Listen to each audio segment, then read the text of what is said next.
నిన్న సెన్సార్ల విషయంలో కూడా ఏవి కట్స్ చెప్పారన్నారు. ఆ కట్స్ తర్వాత సినిమా ఇంపాక్ట్ ఏమన్నా దెబ్బతిన్నదా, లేకపోతే మీరు ఊహించిందే వచ్చిందా? సిమిలర్ వర్డ్స్ పెట్టారని విన్నాము, అది నిజమేనా?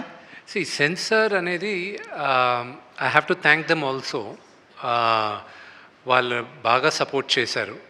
I have to thank everybody, though it was very challenging. నాకు వచ్చిన బిగ్గెస్ట్ ఇబ్బంది ఏంటంటే, మన సౌత్ ఇండియాకి మనకు తెలుసు కన్నప్ప కథ.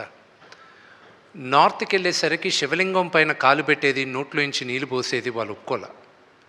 దానికి నేను ఫైట్ చేయాల్సి వచ్చింది. నేను ఈ సినిమా తీసింది ఈ తరానికి మన కథ తెలియాలి, మన హీరోల కథలు తెలియాలి, మన దేవుళ్ళ కథలు తెలియాలి, మన ఇతిహాసం తెలియాలి.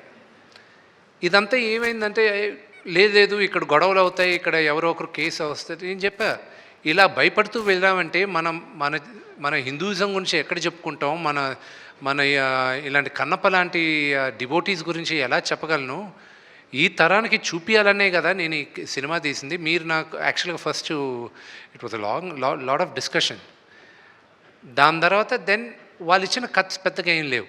So one thing was that కొన్ని దగ్గరలో తలలు నరిగేది, which I don't want it personally, but director and Anthony wanted నరికితే తల ఎగిరిపోవాలని. సో ఐ వాజ్ లైక్, నాకే కొంచెం ఇదిగా ఉండింది. సో ఐ సెడ్ లేదు అన్న. So those were the two things. And blood ఎక్కడో దగ్గర ఎక్కువ కనిపించిందని. అండ్ ఆ రోజుల్లో వాడిన పదం ఒకటి, నీలాంటి నీచ జాతికి అనేది ఆ వర్డ్ ఒకటి రీప్లేస్ చేయమన్నారు. అవి చేసాం. They also have to look at the larger picture. So ఈ మైనర్ చిన్నవి we felt it was okay.